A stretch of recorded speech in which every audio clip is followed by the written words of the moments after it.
Welcome to Unit 9, Lesson 3, Light Fundamentals and Snell's Law.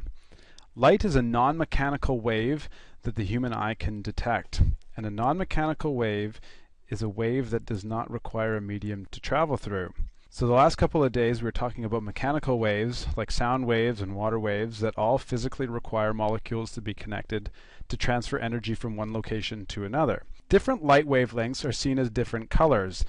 So the colors of a rainbow, the red, the orange, yellow, green, indigo, and violet are the types of light rays that we're going to be talking about today. A light ray is represented as a straight line, kind of like a vector diagram that we've seen in the past. So there's an arrow indicating the direction of the light as it's traveling in a straight line.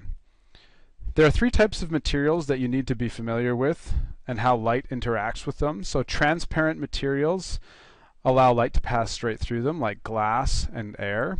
Some clear water can also be transparent.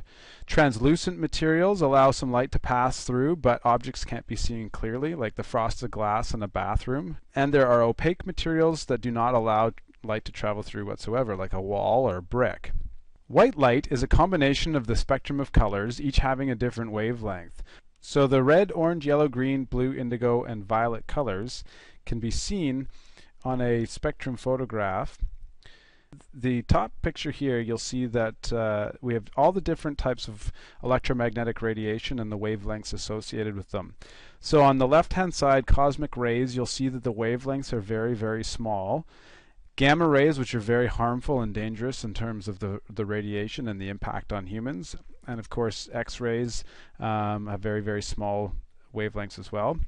Ultraviolet rays, or UV light, you'll see is just outside of the visible light spectrum. So our eyes do not detect ultraviolet rays, but they can detect the violet rays here, which you'll see is basically just outside of 400 nanometers wavelength.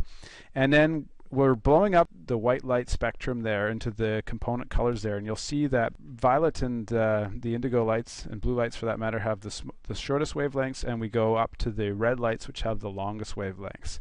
Just outside of the red color, we see that there's infrared, which again is the thermal imaging type of wavelength that our eyes cannot detect.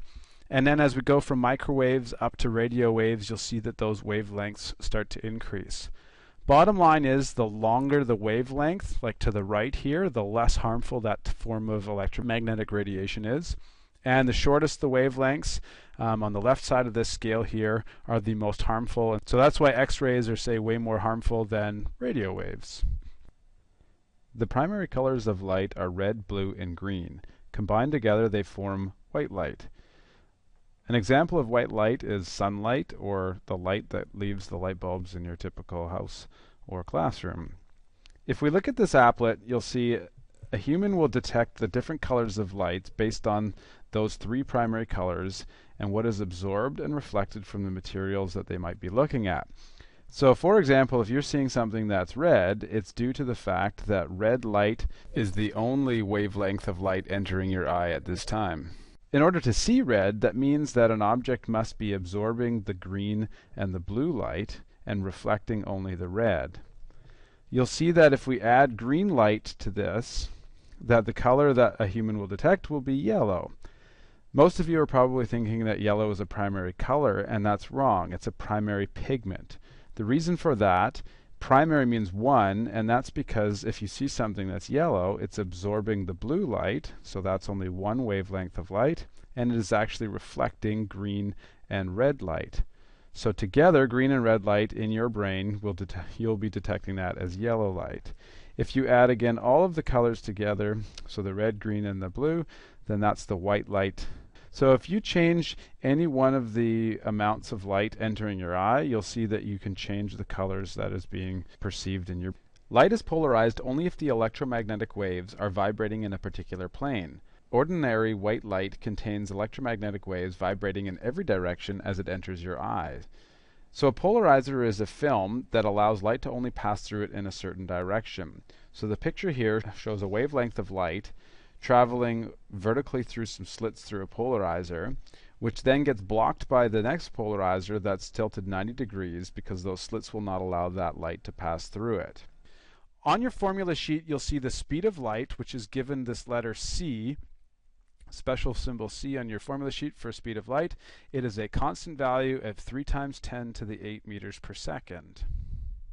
Now, a term that you've heard before is a light year, and it is a distance measurement. It is the distance that light travels in 1 year. So think about how you would come up with that value.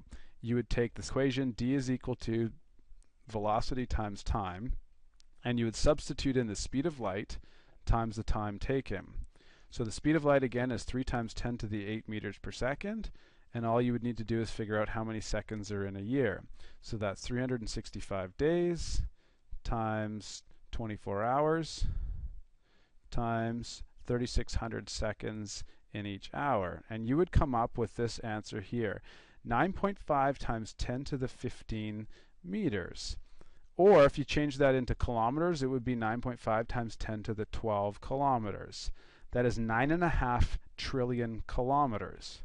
To give some perspective of this value, I've put this table into your workbook to show you some of the different distances. It is in the imperial system, obviously we're in miles here, but to give you an idea how long it would take you to drive to these different objects here in our universe based on the speed of light. So you can see our moon would take 1.3 seconds for light to say be reflected off of the surface of the moon and down to our planet here. Say we'd be looking at the moon as it was 1.3 seconds ago. The sun, typical one that you'll hear probably about is it takes just over 8 minutes for the light to leave the surface of the sun and reach our planet. So in actual fact, you're not looking at the sun as it is now, you're looking at it 8.3 minutes ago when that light actually left the surface. And the same thing goes with the closest star to our solar system is called Alpha Centauri, and it is just over 4 light years away. In other words, when we look at that star, we're not looking at it now, we're looking at it as it was just over 4 years ago, because that's how long it took the light to leave that star and get to the planet Earth.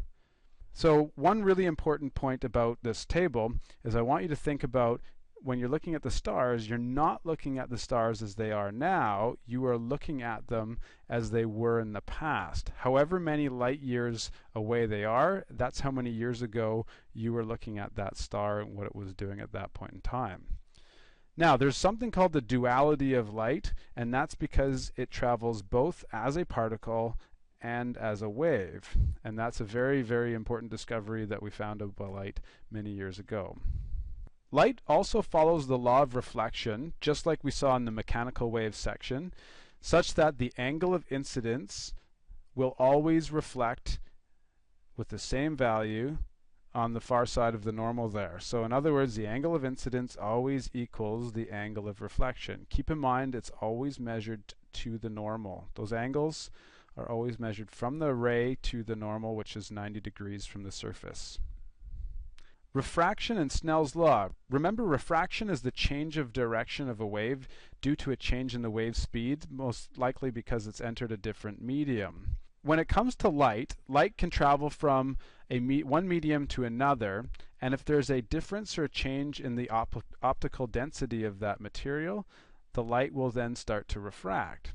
So when light passes into a medium that is more optically dense, so that the light slows down, we'll see that the light ray is bent towards the normal. So for example, air is less optically dense than glass, so when light travels from air into glass, it will slow down and bend towards the normal. In this diagram here, we'll see that the angle of incidence here in air is a larger value than when it is refracted into glass because the light slows down. So if we were to follow the light ray, we'll do it in red here. If we were to follow that light ray, it would travel down to that surface, and instead of going straight through unaffected, remember it's going to slow down, and therefore we say it gets bent towards the normal. Remember the normal is the 90-degree surface there. So when light slows down, it will bend towards the normal. Now you'll see in the boxes here there's a little value beside each of the materials and this n value here. So air is 1.0 and glass is 1.67. Those values there are referred to the as the index of refraction. And what that is it's just a comparison of the speed of light in a vacuum, which is the fastest possible speed light can attain. It's the 3 times 10 to the 8 meters per second. And we divide that speed into the speed of light in a given material. And it's always a constant value. Those values, by the way, are in the table at the bottom of the page down here. So you'll see that these values here, so in a vacuum you'll see that the index of refraction is 1 because the speed of light in a vacuum is 3 times 10 to the 8 meters per second, and the speed of light in a vacuum obviously is the same value. So divide those numbers and you get 1. If you take the extreme case of, say, diamond down here, the speed of light in a vacuum, which is 3 times 10 to the 8 meters per second, is 2.42 times faster than the speed of light in diamond. It's just because we take that constant speed and divide it by the speed in the material. So each of these values here just tells you how much faster light travels in a vacuum compared to that material. Snell worked on this idea of angles of incidence and angles of refraction through different materials, so he came up with an equation that's found in this box here. So the index of refraction times the sine of the angle of incidence equals the index of refraction of the refracted material times the sine of the refracted angle. Using this table, we should be able to calculate any of those unknowns. Before we use Snell's law, we need to talk about total internal reflection and how some light rays do not actually pass from one material into another.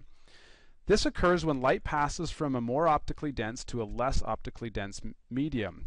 We see that the light is going to go faster, and therefore it bends away from the normal. In the diagram below, you'll see that total internal reflection occurs when we go from glass to air. You'll see that the light speeds up. So in the first diagram, the light ray, as we shine the light at a certain angle of incidence, as it goes into the air, it's going to speed up, and we say it bends away from the normal. In the second diagram, you'll see that we've increased the angle of incidence. So we start to increase the angle that we shine the light at the surface of the glass to the air. And eventually you'll see that the light doesn't actually go through into the air, it actually goes right along the surface of the glass. When that becomes a 90-degree angle there, we say that we are now at the critical angle. So the critical angle is an angle of incidence that causes the refracted angle to be 90 degrees, or in other words, travel right along the surface of the material. Once we go past that angle of incidence, that critical angle, whatever it is for a given material, so if we were to say increase the angle up to that point there, you'll see that no light goes through to the other medium. It all will stay within that original medium. It is reflected inside. So the angle of incidence will then simply equal the angle of reflection. It follows the law of reflection past the critical angle. Let's examine Snell's law and the critical angle a little further in this applet. You'll see that the top medium is air and the bottom medium is water. If I shine light from air into water, we're going from a less optically dense medium into a more optically dense medium. When that occurs, the light will slow down and bend towards the normal. This can be seen if we take a protractor and we measure the angles of incidence and refraction. So on the top here in the air, we have an angle of incidence of just about 40 degrees, and you'll see that on the refracted side here, we have an angle of refraction of about 26 degrees. So you'll see that the light is being bent what we call towards the normal. That angle of refraction is smaller than that angle of incidence. If we change the medium, so we go from a more optically dense medium into a less optically dense medium, you'll see that the light speeds up and therefore bends away from the normal. So again, we have an angle of incidence of approximately 40 degrees, a little less, and you'll see the angle of refraction is about 55 degrees. So the critical angle occurs when we take this angle of incidence and we start to increase it in such a way that the refracted angle becomes 90 degrees. So right at about this point here, you'll see that it goes from being refracted, the ray going through to the second medium, and at 90 degrees there, you'll see that we're at the critical angle where no more light is entering that second medium. It is all being totally internally reflected. And at that point, we follow the law of reflection, where the angle of incidence will equal the angle of reflection. In this example, we'll calculate the angle of incidence for light passing from water to air such that the angle of refraction is 90 degrees. We're finding out what is the critical angle, because that will cause the refracted angle to be 90 degrees. So we'll use Snell's law, and you'll see that we use the index of refraction of water, which is 1.33, that just comes from your table, times the sine of the angle of incidence, which in this case is what we're trying to find out. That is the critical angle. We'll then use the index of refraction of air, which is 1.0003 off of your table, and the angle of refraction is that 90 degrees. So again, using your algebra, solving for sine theta I there, we're just going to divide both sides by 1.33, and you would get this on your calculator, 0.752. Do not forget to take the inverse sine of 0.752, and you'll see that the critical angle of water is 48.8 degrees, or 49 degrees. Any angle that light shines from water into air, past that angle, will then simply be internally reflected, and the light will not actually leave the water. So some interesting implications of this, if you go scuba diving, for example, if this is the water that you're swimming in, and this is, say, the bottom, and you're down here, then if you think about the water-air surface, if you were to be looking at an angle, so straight up, you should be able to see light coming straight through into the water there. But if you look up at an angle here that's at 49 degrees, at the critical angle, the light then will then simply be refracted right along the surface. If you look past that angle there, you'll see that you can't actually have the light rays enter the air, or vice versa, and therefore that light ray will simply be internally reflected. It means you cannot see anything. So there is a cone of light that is 49 degrees on either side of the normal that you can actually see. So that's your 98-degree total viewing angle that you can see above you. It's light all in that cone above you, but beyond that cone you can't see anything. It's just black. It's dark. Now, effects of refraction, I'll discuss some of these in class with you to show you some of the diagrams. And the same thing with why the sky is blue. You can read this little bit in here. It's to do with the scattering of light and what reaches our eyes. Now, at the end of this lesson are the Snell's Law worked examples. So we'll look at each of these questions. I'll do a few with you, and then you can try some of them on your own. Is a light ray leaves the material on the left-hand side at the angle given, and it is trying to enter the medium on the right side. So match each scenario with the appropriate refracted angle, if there is one.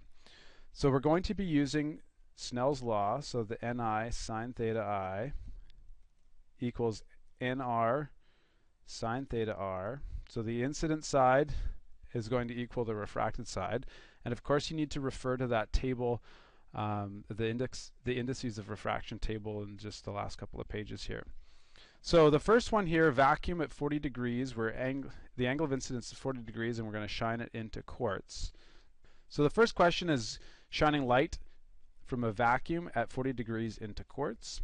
So the index of refraction for a vacuum is 1. The angle of incidence is 40 degrees. And we're shining it into quartz, which has an index of refraction of 1.54. And we're asked to find out what is the refracted angle. So solving for theta r on the right side here, our first step would be dividing by 1.54 on both sides, and then take the inverse sine to get the angle. Think of pausing this video to try some of these answers on your own. So solving for theta r, you'll find that to be 25 degrees, which is D. So theta r in that case, 25 degrees. Next one, water at 45 degrees into diamond. So again, on our table of values, the index of refraction of water is 1.33. The angle of incidence is 45 degrees. Diamond has an index of refraction of 2.42, and we want to know what that angle of refraction is. Try hitting pause and come up with the answer. In this case, the refracted angle is 23 degrees. So your answer is A. Next one, ethanol to air. On your table, ethanol has an index of refraction of 1.36. So times the sine of 48 degrees, that's the angle of incidence, would equal air has an index of refraction of 1.33 times the sine of theta r, which you're after. Again, hit pause, try and find theta r.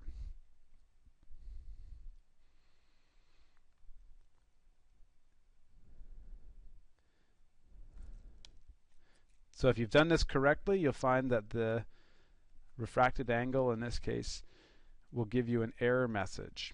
So typing that in, here's the algebra. We would divide both sides by 1.33, and you'll see that you get a value that's larger than 1. And you cannot take an inverse sine function of more than 1, so it gives you an error message. So that tells you that out of these choices there, that light ray is going to internally reflect. It's not going to actually enter the other medium. So that's really important that you try that on your calculator. See the error message that tells you that there's internal reflection occurring. Next one, flint glass at 42 degrees to water.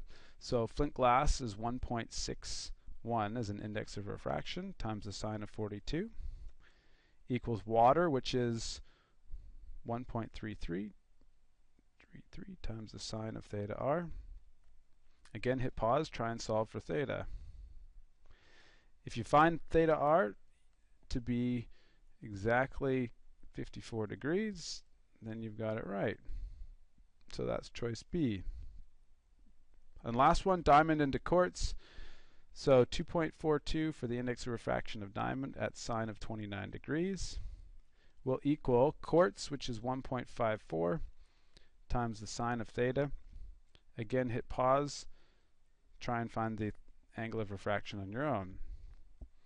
If you do everything correctly, you'll find again that your answer should come out nicely to 50 degrees. Second worked examples here. A light ray leaves the medium in the left column, attempting to enter the medium on the right. What is the maximum angle that the ray can have in order to enter the second medium? That means that we're trying to find out what is the critical angle. And remember that the critical angle cause refracted angles to equal 90 degrees. And that's really important because the sine of 90 degrees, hopefully if you didn't already know this, is equal to 1. Try it on your calculator. So if we go from ethanol into water, again we're using Snell's law, but you'll see we just set it up a little bit differently here. So 1.36 is the index of refraction of ethanol. The critical angle is what I'm after, so I'm going to call that theta with a little c. And I'm going to make that equal to water, which is 1.33. And this is the trick with these types of questions, is you need to know that the refracted angle is going to be 90 degrees. So really, that sine of 90 on that side is equal to 1. So that whole side is simply 1.33 times 1. Solve for theta c here. Hit pause. Try it on your own. If you do things correctly, you'll see that that comes out to 77.9 degrees. So your choice is D. Next one, diamond to flint glass. Again, if you're feeling comfortable, try this on, hit pause and try this on your own. So diamond is 2.42 times the sine of theta c. Flint glass is 1.61 times the sine, again the refracted angle would be 90 degrees. If you do this correctly, the critical angle should be 41.7 degrees, or choice A. Next one, water to air. 1.33 times the sine of theta. Air is 1.0003 times the sine of 90. So from water to air, just like the example above, we'll find the critical angle to be that 48.8 degrees. Quartz to a vacuum, 1.54 times the sine of theta, the critical angle, and a vacuum, remember, is just exactly 1 times the sine of 90. So shining light from quartz to a vacuum, the critical angle would be 40.5 degrees. So choice C. And the last one, crown glass to water, 1.52 times the sine of theta, the critical angle that is, and then the 1.33 for water index of refraction times the sine of 90, and you'll find the critical angle ends up being the 61.0 degrees, choice C. The last example here is what is the critical angle of flint glass? And you need to read these questions as the starting material is flint glass, and normally on Earth we look at that light coming into air. So you're going to start in flint glass and you're going to end in air. So when you set up your Snell's Law equation, Ni sine theta I equals Nr sine theta R, then you need to remember that the air is on the refracted side there. So we start off with putting in our index of refraction of 1.61 for flint glass. The critical angle is what we're after. And we know the air is the index of refraction of 1.0003. And we know the sine of the refracted angle will be 90 degrees at the critical angle. So solving for theta C, hit pause, try it on your own, or you can see that it comes out to 38 degrees.